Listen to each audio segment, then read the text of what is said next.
Hello students, আজি আমি পঢ়িম coplanar concurrent forces. First আহিলে force and its unit. Force is defined as any agent which produces or tends to produce, destroys or tends to destroy motion. Example, horse applies force to pull a cart and to set in motion. তো ফ'ৰ্চটো কি হয়? Force এনেকুৱা এটা agent হয় যোনটোৱে কি কৰে, এটা motion produce কৰে বা মোশ্যনটো প্ৰডিউচ কৰিবলৈ চেষ্টা কৰে বা গৈ থকা বস্তু এটা ৰখাই দিয়ে বা বস্তুটো ৰখাবলৈ চেষ্টা কৰে. মই এক্সাম্পল হিচাপে চাবলৈ গ'লে ছাপ'জ কি হৈছে, আগৰ পৰা তোমাৰ এখন গাড়ী আহি আছে. তো গাড়ীখন কি কৰিছোঁ আমি, ছাপ'জ গাড়ী এখন আমাৰ আহি আছে আৰু আমি এইটো ৰখাবলৈ চেষ্টা কৰিছোঁ, হাত দিছোঁ, কিন্তু গাড়ীখন ৰখা নাই, নৰখি গুচি গৈছে, কিন্তু তাৰ স্পীডটো অলপ কমি গ'ল. চ' আমি কি কৰিছোঁ, গৈ থকা বস্তুত আমি ৰখাবলৈ চেষ্টা কৰিছোঁ. ছাপ'জ এখন সৰু ঠেলা ৰৈ আছে, আমি ৰৈ থকা ঠেলাখন ঠেলা মাৰি দিছোঁ, সেইখন আগলৈ গুচি গৈছে. তো কি হৈছে, ৰৈ থকা বস্তুত আমি মোশ্যন কৰাই দিছোঁ.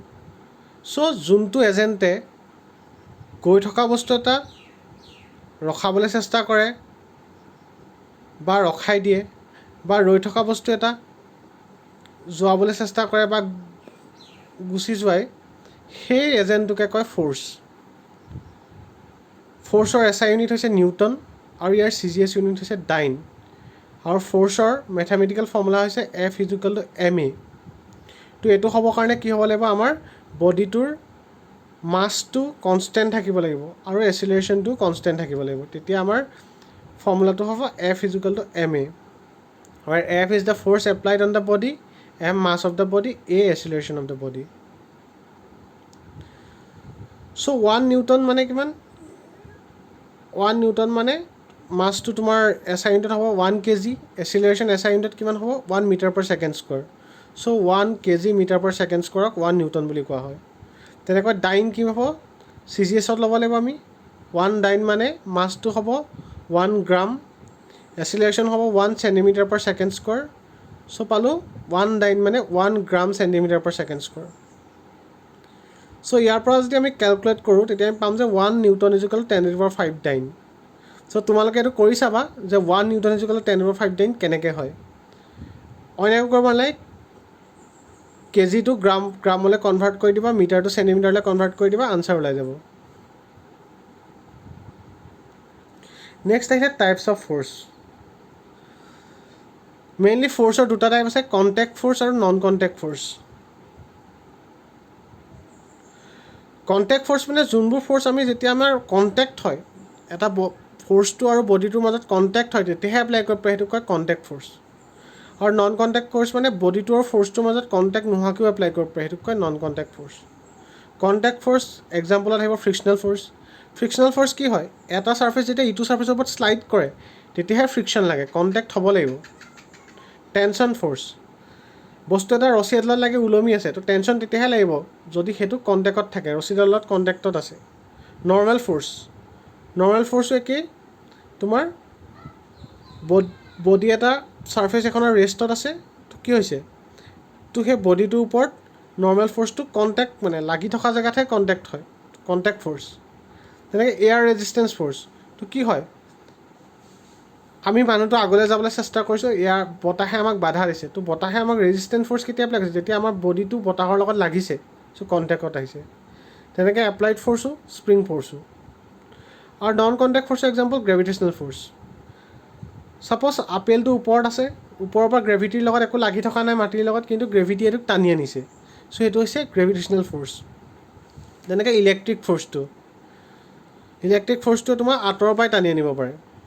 তেনেকৈ মেগনেটিক ফ'ৰ্চ. চ' মেগনেটডোখৰ মই লোহাৰডোখৰ অলপ ওচৰলৈ আনিছোঁ, লগাই দিয়া নাই, কিন্তু মেগনেটডোখৰে লোহাৰডোখৰক টানি আনিছে, চ' সেইটো কি হয়, মেগনেটিক ফ'ৰ্চ.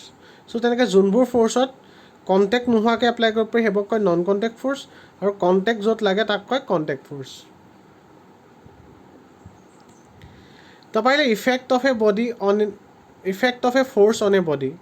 তো যেতিয়া বডি এটাত ফ'ৰ্চ লাগে তেতিয়া কি কি ইফেক্ট হ'ব পাৰে Number 1, it may change the motion of a body. That is, if a body at rest, the body may set in motion, and if the body is already in motion, the force may accelerate it. তো কি হয় force লগাৰ কাৰণে body এটাৰ মোশ্যনত change আহিব পাৰে তো কি হ'ব পাৰে ৰৈ থকা বস্তু এটা গুচি যাব পাৰে বা গৈ থকা বস্তু এটা তাতকৈও বেছি স্পীডত গুচি যাব পাৰে ছাপ'জ 20 কিলোমিটাৰ পাৰ ছেকেণ্ডত গৈ আছিলে ফ'ৰ্চ এপ্লাই কৰিলোঁ 30 মিটাৰ পাৰ ছেকেণ্ড স্পীডত গুচি গ'ল মানে এচিলাৰেট কৰিলে সেইটো হ'ব পাৰে নাইবা it may retard the motion of a body or bring it to rest or in equilibrium তো ছেকেণ্ড কি কৰিব পাৰে গৈ থকা বস্তু এটাৰ স্পীডটো কমাই দিব পাৰে বা ৰখাই দিব পাৰে ছাপ'জ কিবা এটা গৈ আছিলে মই ফ'ৰ্চ এপ্লাই কৰিলোঁ তাৰ কাৰণে কি হ'ল তাৰ স্পীডটো 20ৰ পৰা 10 হ'ল মানে স্পীডটো কমাই দিলোঁ নহ'লে বা মই আৰু বেছি ফ'ৰ্চ এপ্লাই কৰিলোঁ সেইটো ডাইৰেক্ট ৰখিয়ে গ'ল তো সেই দুইটা কৰিব পাৰি থাৰ্ড হ'ল it may give rise to internal stress in the body on which it এক্স চ' যেতিয়া মই বডি এটাত যেতিয়া ফ'ৰ্চ এপ্লাই কৰোঁ বডিটোৰ ভিতৰত ইণ্টাৰনেল ষ্ট্ৰেছ এক হয় চ' সেই তিনিটা ইফেক্ট এটা ফ'ৰ্চে দিব পাৰে তাৰপৰা আহিলে scalars and vector quantities scalar quantities The scalar quantities are those which have only magnitude such as length, mass, time, distance, volume, density, temperature, speed, etc. So scalar quantity মানে কি যোনবোৰ কোৱান্টিটিৰ অকল magnitude থাকে example length কিমান metre বোলে 5 metre তাত কোনো direction নাথাকে যেনেকৈ মাছ বোলে 5 কেজি বা 10 কেজি তাত কোনো ডাইৰেকশ্যন নাথাকে চিমিলাৰলি টাইমটো কি বোলে 2 ঘণ্টা 3 ঘণ্টা তাত কোনো ডাইৰেকশ্যন নাথাকে চ' তেনেকুৱা অবজেক্টবোৰক কয় বা তেনেকুৱা কোৱান্টিটিজবোৰক কয় স্কেলাৰ কোৱান্টিটিজ তাৰপৰা আহিলে vector quantities the vector quantities are those quantities which have both magnitude and direction such as force, displacement, velocity, acceleration, momentum, etc. চ' কি হয় যোনবোৰ কোৱান্টিটিজত মেগনিটিউড আৰু ডাইৰেকশ্যন দুইটাই থাকে সেইবোৰক কয় ভেক্টৰ কোৱান্টিটিজ এক্সাম্পল ফ'ৰ্চ মই ফ'ৰ্চ 10 নিউটন এপ্লাই কৰিছোঁ বোলে নৰ্থ ডাইৰেকশ্যনত চ' তাৰ এটা ডাইৰেকশ্যনো আছে এটা মেগনিটিউডো আছে তো সেইটোক কয় ভেক্টৰ কোৱান্টিটি চিমিলাৰলি ডিছপ্লেচমেণ্ট বোলে 100 মিটাৰ ডিছপ্লেচ হৈছে ইন ইষ্ট ডাইৰেকশ্যন চ' তাত এটা ডাইৰেকশ্যনো আছে আৰু এটা মেগনিটিউডো আছে চ' তেনেকুৱা কোৱান্টিটিবোৰক কয় vector quantities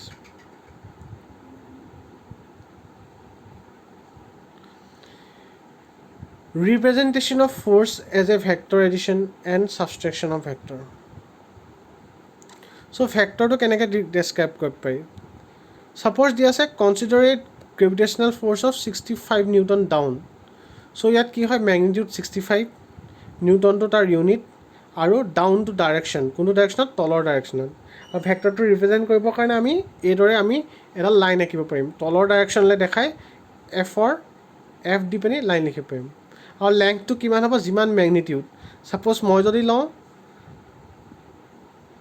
10 Newton equal to 1 centimetre তেতিয়া কিমান হ'ব আমি এডাল 6.5 চেণ্টিমিটাৰ ৰাখিব লাগিব আৰু তললৈ কিয় ৰাখিব লাগিব কাৰণ ফ'ৰ্চটো তল ডাইৰেকশ্যনত লাগিছে ডাইৰেকশ্যনটো আমি ডাইৰেকশ্যনে ৰিপ্ৰেজেণ্ট কৰিম আৰু মেগনিটিউডটো আমি লেংথটোৱে ৰিপ্ৰেজেণ্ট কৰিম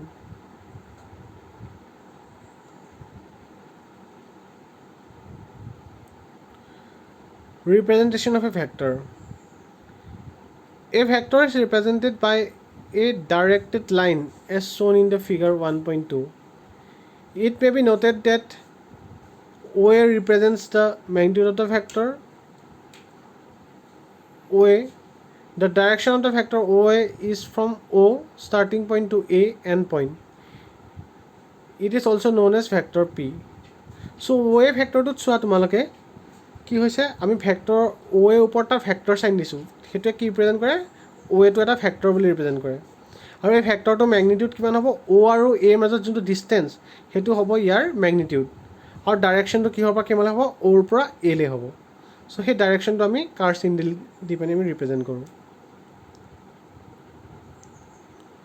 তাৰপৰা আহিলে unit vector a vector whose magnitude is unity is known as unit vector so' যোনটো ভেক্টৰৰ মেগনিটিউড 1 সেই ভেক্টৰটোক কয় unit vector equal vectors the vectors which are parallel to each other and have same direction, that is same sense and equal magnitude are known as equal vectors. So দুটা vector equal হ'ব কাৰণে কি হ'ব লাগিব, তাহাঁতৰ মাজত ডাইৰেকশ্যনকেইটা একেই হ'ব লাগিব আৰু মেগনিটিউডো সমান হ'ব লাগিব, তেতিয়া সেইটোক ক'ব ইকুৱেল ভেক্টৰ্ছ. তাৰপিছত like vectors, the vectors which are parallel to each other and have same sense but unequal magnitude are called like vectors. তো লাইক ভেক্টৰ্ছ কি হয়, যোনবোৰ ভেক্টৰৰ ডাইৰেকশ্যনটো একেই হয় কিন্তু মেগনিটিউড বেলেগ বেলেগ, তাহাঁতক কয় লাইক ভেক্টৰ্ছ. ছেইম ডাইৰেকশ্যন হয় লাইক ভেক্টৰ্ছ, আৰু অপজিট ডাইৰেকশ্যন হ'লে কি হ'ব আমাৰ আনলাইক ভেক্টৰ্ছ. আৰু যদি অপজিট ডাইৰেকশ্যনত হয় কিন্তু মেগনিটিউডকেইটা ইকুৱেল হয় তেতিয়া ক'ব অপজিট ভেক্টৰ্ছ.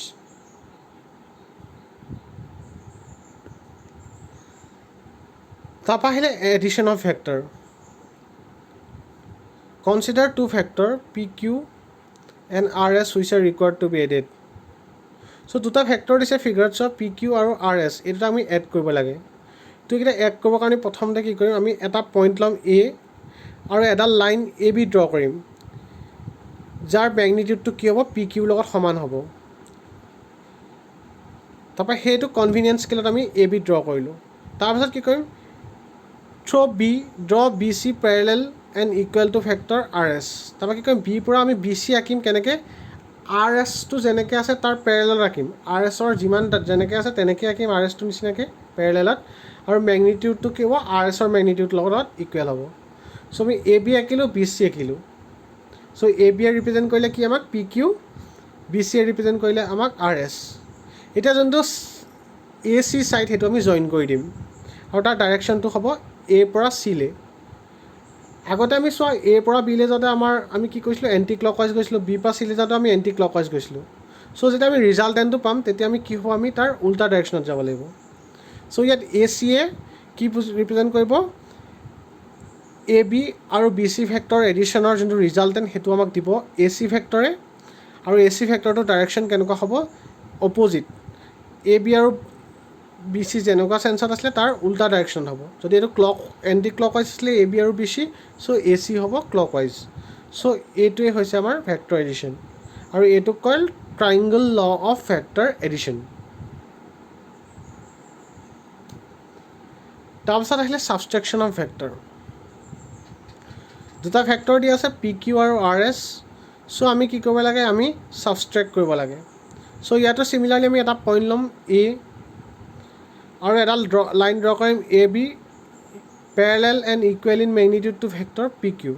চ' পি কিউ সমানকৈ আমি এডাল লাইন আঁকিম এ বি আৰু তাৰ ডাইৰেকশ্যনো ছেইম ল'ম.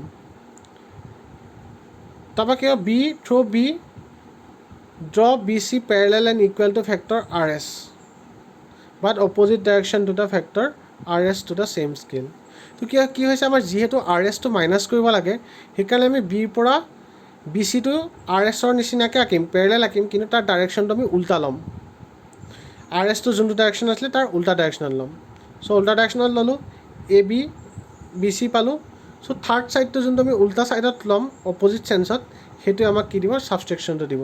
চ' এ চিয়ে আমাক দিব এই দুইটা ভেক্টৰৰ ছাবষ্ট্ৰেকশ্যনটো, আৰু তাৰ ডাইৰেকশ্যনটো কিমান হ'ব, এ বি আৰু বি চিৰ উল্টাটো. চ' সেইটোৱে হৈছে ছাবষ্ট্ৰেকশ্যন অফ ভেক্টৰ.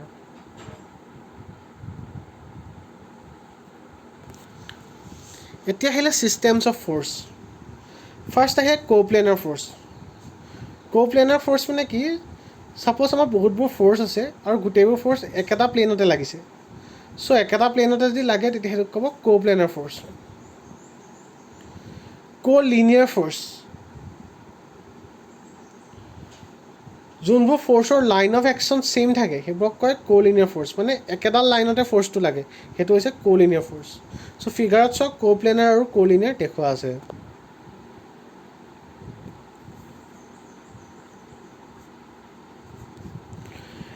নেক্সট আহিলে আমাৰ কনকাৰেণ্ট ফ'ৰ্চ. কনকাৰেণ্ট ফ'ৰ্চ মানে কি, গোটেইবোৰ কোপ্লেনাৰ ফ'ৰ্চ আহি যদি এটা পইণ্টত মিট হয় তেতিয়া সেইটোক ক'ব কনকাৰেণ্ট ফ'ৰ্চ, বা এটা পইণ্টৰ পৰা ওলাই গ'লে সেইটোক ক'ব কনকাৰেণ্ট ফ'ৰ্চ. তাৰপৰা আহিলে কোপ্লেনাৰ কনকাৰেণ্ট ফ'ৰ্চ. তো কি হ'ব, যেতিয়া গোটেইবোৰ কোপ্লেনাৰ ফ'ৰ্চ একেটা পইণ্টত লাগে বা এটা পইণ্টৰ পৰা ওলাই মানে জইনিং একেটা থাকে তেতিয়া সেইটোক ক'ব কোপ্লেনাৰ কনকাৰেণ্ট ফ'ৰ্চ. আৰু কোপ্লেনাৰ নন কনকাৰেণ্ট ফ'ৰ্চ মানে যোনবোৰ ফ'ৰ্চ কি হয়, একেখন প্লেনতে লাগে কিন্তু তাহাঁতি এটা পইণ্টতে গৈ পিনি গোটেইকেইটা লগ নহয়গৈ বা গোটেইকেইটা এটা পইণ্টৰ পৰাই নোলায় তেনেকুৱাবোৰক কয় কোপ্লেনাৰ নন কনকাৰেণ্ট ফ'ৰ্চ চ' ফিগাৰত চোৱা তোমাক কনকাৰেণ্ট ফ'ৰ্চ দেখুওৱা আছে কোপ্লেনাৰ কনকাৰেণ্ট দেখুওৱা আছে আৰু কোপ্লেনাৰ নন কনকাৰেণ্ট দেখুওৱা আছে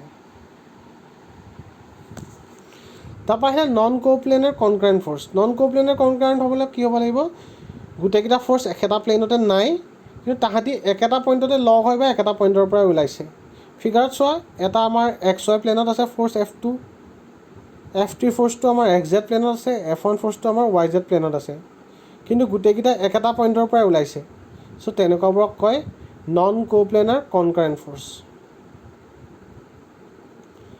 এতিয়া আহিলে নন কোপ্লেনাৰ নন কনকাৰেণ্ট ফ'ৰ্চ ত' কি হ'ব ইয়াত গোটেইকেইটা ফ'ৰ্চ একেটা প্লেনতো নাই আৰু এটা পইণ্টত গৈ লগো নহয় বা এটা পইণ্টৰ পৰা নোলায়ো ত' তেনেকুৱাবোৰক ক'ব নন কোপ্লেনাৰ নন কনকাৰেণ্ট ফ'ৰ্চ ফিগাৰত দেখুওৱা আছে চোৱা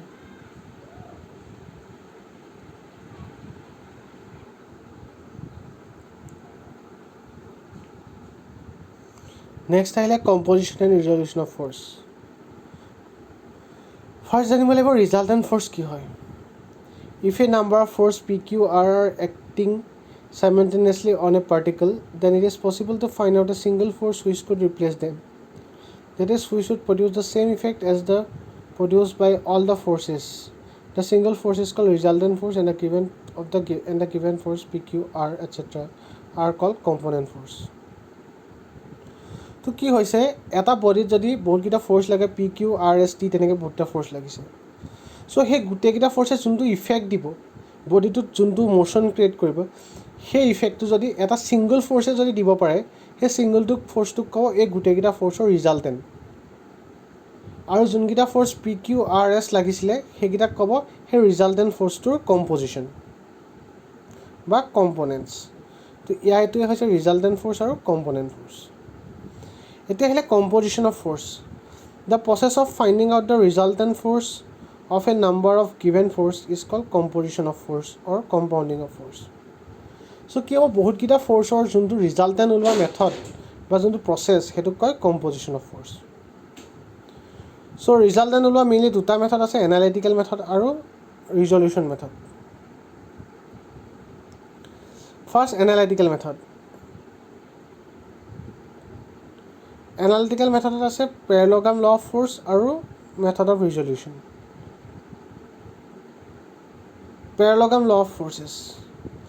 If two forces acting simultaneously on a particle be represented in magnitude and direction by two adjacent sides of a parallelogram, the resultant may be represented in magnitude and direction by the diagonal of the parallelogram which passes through the point of intersection.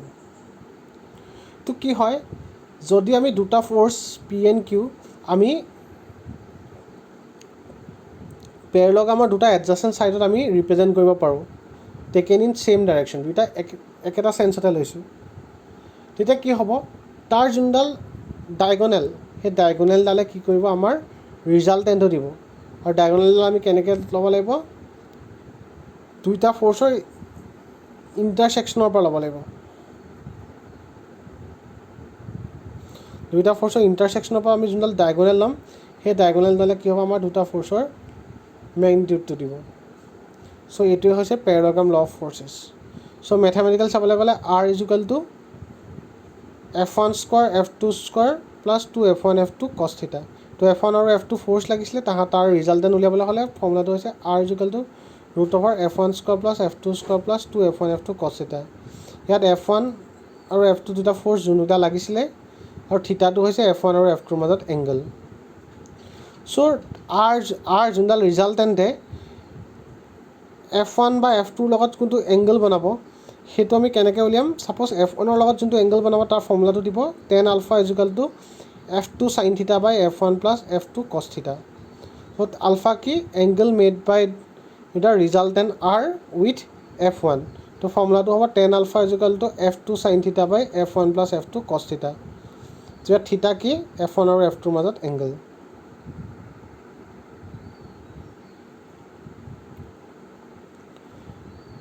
তো যদি আমি F2ৰ লগত কিমান angle আছে সেইটো উলিয়াওঁ তেতিয়া tan alpha হ'ব F1 sin θ by F2 plus F1 cos θ তো এতিয়া আমি কিছুমান পইণ্ট কনচিডাৰ কৰিম যদি কি হয় আমাৰ থিটা যদি 0 ডিগ্ৰী হয় মানে দুইটাৰ যদি লাইন অফ একশ্যন ছেইম থাকে R1 আৰু R2 তেতিয়া কি হ'ব resultant R = √f1² + f2² + 2f1 f2 cos 0 cos 0 value কিমান 1 মানে কিমান পাম আমি f1 + f2 হোল স্কোৱাৰ মানে f1 + f2 R = f1 + f2 তেনেকৈ 90 ডিগ্ৰী হ'লে আমি পাম থিটা যদি 90 ডিগ্ৰী হয় আমি R পাম √f1² + f2²। থিটা 180 ডিগ্ৰী হ'লে আমি R পাম f1 - f2। তেনেকৈ যদি f1 আৰু f2 আৰু f যদি ইকুৱেল হয় তেতিয়া আমি পাম R = 2f cos θ/2। চ' এইকেইটা হৈছে ডিফাৰেণ্ট কণ্ডিশ্যনছ যোনটো তোমালোকে মেইন ফৰ্মুলাৰ পৰা থিটাৰ বেলেগ বেলেগ ভেলু পুট কৰি পিনি উলিয়াব পাৰিবা। তাৰপিছত এটা এক্সাম্পল আছে চোৱা 2 forces of 100 Newton and 150 Newton are acting simultaneously at a point. What is the resultant of these two forces if the angle between is 45 degree? তো f1 দিয়া আছে 100 নিউটন, f2 দিয়া আছে 150 নিউটন, থিটা দিয়া আছে 145 ডিগ্ৰী। তো R উলিয়াব লাগে। R কি হ'ব √f1² + f2² + 2f1 f2 cos θ। চ' এই ভেলুকেইটা পুট কৰিলে আনচাৰ ওলাই যাব।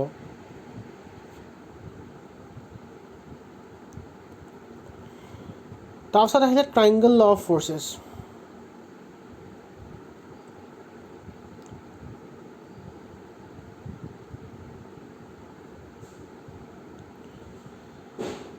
If two forces acting simultaneously on a particle be represented in magnitude and direction by two sides of a triangle taken in order, their resultant may be represented in magnitude and direction by the third side of the triangle taken in opposite order. মই কৈছোঁ এই যে দুটা force দিছে যাত P vector আৰু Q vector. P ভেক্টৰটো যদি অ' এ represent কৰে অ' এৰ ডাইৰেকশ্যন পিৰ লগত ছেইম হয় আৰু মেগনিটিউড পিৰ লগত ছেইম হয়, আৰু কিউ ভেক্টৰটো এ পি এ ৰিপ্ৰেজেণ্ট কৰিছে। কিউ ভেক্টৰটোৰ ডাইৰেকশ্যন কি হয় আমাৰ এ বি ভেক্টৰৰ ডাইৰেকশ্যনটো কিউৰ লগত ছেইম হয় আৰু তাৰ মেগনিটিউডটো ছেইম হয়। তো এইকেইটা আমি ল'লোঁ। তো এইকেইটা আমি ছেইম চেঞ্চত লৈছোঁ। যেতিয়া ইয়াৰ থাৰ্ড ছাইডটো জইন কৰিম কিন্তু অপ'জিট ডাইৰেকশ্যনত তেতিয়া সেইটোৱে কি দিব ৰিজাল্টেণ্ট দিব। তো ৰিজাল্টেণ্ট হ'ব অ' বি আমাক ৰিজাল্টেণ্ট দিব। তাৰপিছতে পলিগন ল।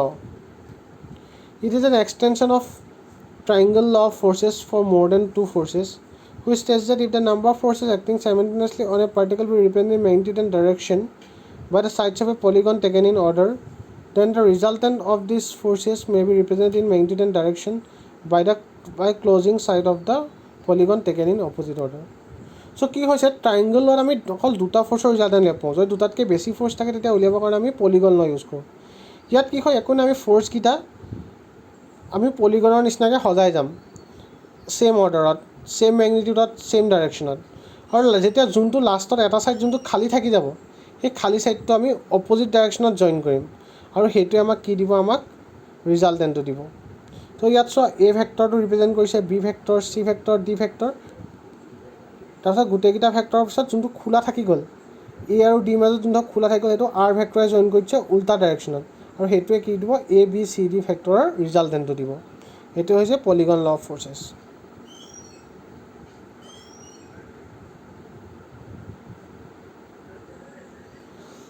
দুটা কুৱেশ্যন দিছোঁ চোৱা। Two force act at angle 120 degree, the bigger force is 40 newton and the resultant is perpendicular the smaller one, find the smaller force. So' কেনেকৈ কৰিবা, ইয়াত আমাৰ থিটা দিয়া আছে 120 ডিগ্ৰী,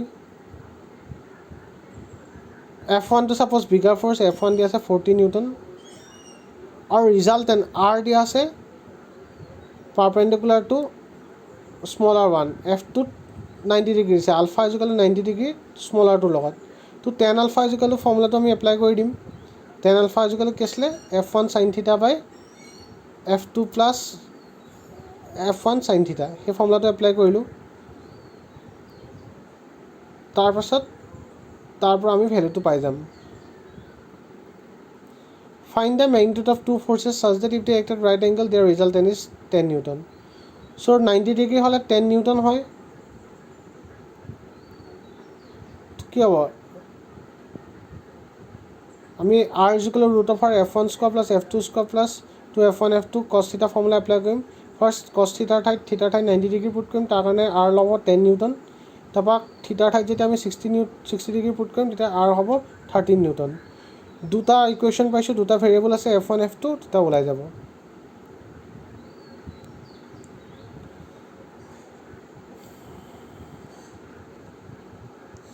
তাৰপৰা আহিলে resolution of force the process of splitting up of given force into a number of components without changing its effect on the body is called resolution of force the force is generally resolved into two mutually perpendicular direction in fact resolution of force is reverse action of addition of component of force তো কি হৈছে suppose আমাৰ এটা resultant আছে সেই ৰিজাল্টেণ্টটো আমি ভাঙি দুটা কৰা বা তাতকৈ বেছি কৰা সেইটোক কয় ৰিজল্যুশ্যন অফ ফ'ৰ্চ যেনে আমি পাৰপেণ্ডিকুলাৰ ডাইৰেকশ্যনত ৰিজল্ভ কৰোঁ আৰু হৈছে principle of resolution it states that the algebraic sum of resolve parts of a number of force in a given direction is equal the resolve part of the resultant in the same direction suppose মই এটা force F1 F2 F3 তিনিটা পাৰ্টলৈ ভাগ কৰি দিলোঁ চ' F1ৰ যোনটো আমাৰ হৰাইজনেল component হ'ব F2ৰ যোনটো হৰাইজনেল কম্পনেণ্ট হ'ব F3ৰ যোনটো হৰাইজনেল কম্পনেণ্ট হ'ব তাহাঁতৰ যোনকেইটা প্লাছ এডিশ্যন সেইটো ৰিজাল্টেণ্টৰ হৰাইজনেল কম্পনেণ্টৰ লগত ছেইম হ'ব সেইটোৱে হৈছে প্ৰিন্সিপল অফ ৰিজল্যুশ্যন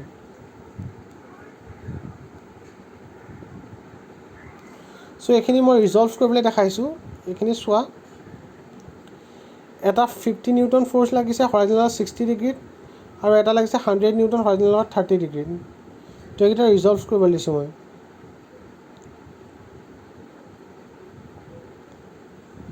তো হৰাইজনেল ফ'ৰ্চ আৰু ভাৰ্টিকেল ফ'ৰ্চ উলিয়াব লাগিব চিমিলাৰলি ছেকেণ্ডটো F1 ফ'ৰ্চ লাগিছে 150 নিউটন 45 ডিগ্ৰীত তো ইয়াৰ হৰাইজনেল আৰু ভাৰ্টিকেল কম্পনেণ্ট উলিয়াব লাগে তেনেকৈ 120 নিউটন লাগিছে তো আমি হৰাইজনেল আৰু ভাৰ্টিকেল কম্পনেণ্ট উলিয়াব লাগে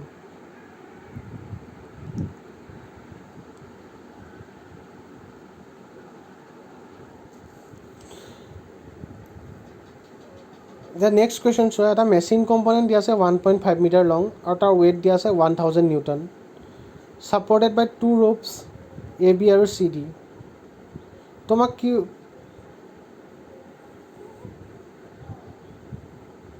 তো আমাৰ ইয়াত কি উলিয়াব লাগে আমি T1 আৰু T2ৰ ভেলু উলিয়াব লাগে চ' সেইটো আমি কেনেকৈ কৰিম আমি T1 আৰু T2টো ৰিজল্ভ কৰি দিম হৰাইজনেল আৰু ভাৰ্টিকেল চ' T1টো যেতিয়া ৰিজল্ভ কৰিছোঁ হৰাইজনেল কি হ'ব T1 cos 60 আৰু ভাৰ্টিকেল হ'ব T1 sin 60 তেনেকৈ T2টো হ'ব T2 cos 45 হৰাইজনেল আৰু ভাৰ্টিকেল হ'ব T2 sin 45 তো কি হৈছে এই বাৰডাল ৰৈ আছে তললৈ গুচি অহা নাই তো এইকাৰণে ভাৰ্টিকেল ফ'ৰ্চ আৰু হৰাইজনেল ফ'ৰ্চ ইকুৱেল হ'ব তো সেইকেইটা আমি ইকুৱেট কৰিম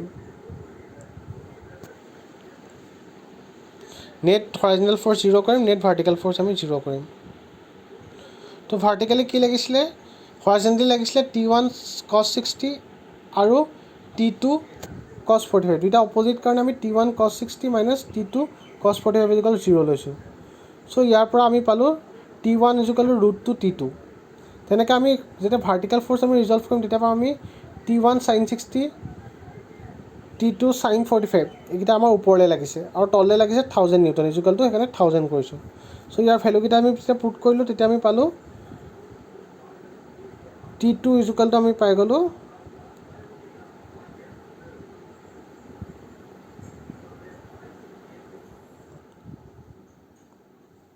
1000 √2 by 1 plus √3 তো ইয়াৰ পৰা আমি T1 পাই গ'লোঁ T2 পালোঁ আমি 517.647 নিউটন আৰু T2 ভেলুটো T1ৰ লগত পুট কৰিলে আমি পালোঁ T1 পালোঁ 732.06 নিউটন চ' আজিলৈ ইমানেই যদি কিবা নুবুজা আছে সুধিবা ইয়ালৈকে যিমান প্ৰব্লেমছ আছে সেইখিনি তোমালোকে প্ৰেক্টিছ কৰি চাবা যদি RS কুৰ্মী বুকখন তোমালোকৰ ওচৰত নাই মোক কমেণ্ট কৰিবা মই PDF দিবৰ কাৰণে চেষ্টা কৰিম থেংক ইউ